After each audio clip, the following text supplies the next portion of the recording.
lived in India. We're Iraqi Jews, but there's a group that went to live in India. And my grandfather lived there through the 20s, the 30s, and a little bit of the 40s. Now, from the people that I met along the way, I gathered some recipes. I had some recipes from the family, and I put them together to make an Iraqi Shabbat meal. Chicken, then we'll go to the kitchery, then we'll go to the fish, and then we'll try the cuisine and finally we'll finish up with the chicken. That your table is like the altar in the temple, the mizbeach. And the one thing that we have left from the time of the temple is the showbread. Now on Shabbat you have two. You don't put one, you put two. Why two? Anybody know? Okay, two is because when we got manna in the desert on Shabbat, we got double the portion. You're going to get a different taste from different kinds of mango.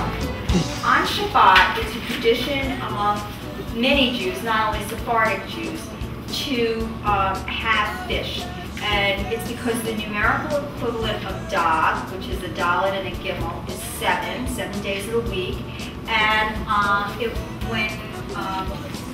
if you look at Bereshit, right at the beginning, the very first, when God created the earth, he talks about the fact that fish will multiply, and you shall multiply like a fish in the sea, and it's a whole fish are all over. So the reason that you have it on Friday night is so that you should be fertile. Everybody should have lots and lots of people, happy people in the world, and so you eat a little fish.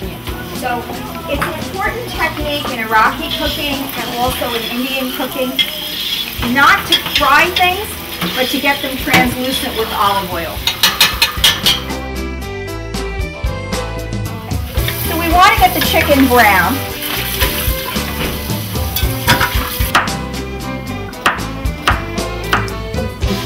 We've got all the spices in there, and you'll see it's a beautiful color. It's a golden color.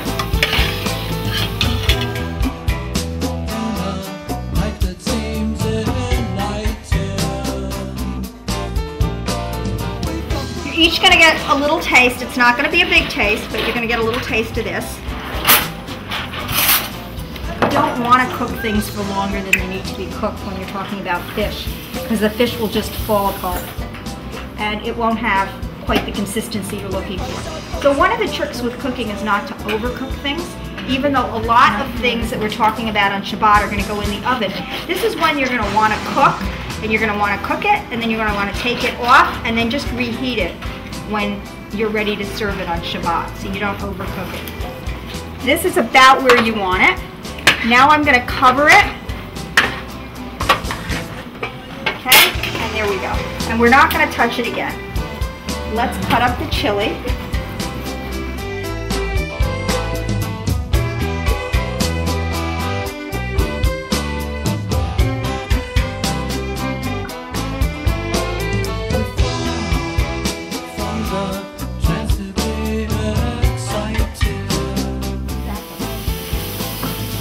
So this is the coconut meat we're talking about. We're going to mix this in.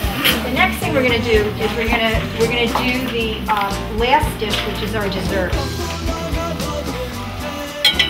But the Iraqis love pistachio ice cream, so I couldn't, I know that they would eat that.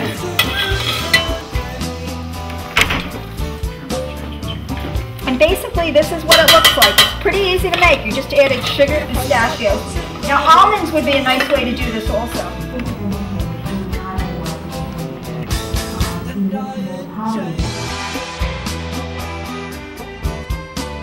The food's done now, so we're putting it on the table.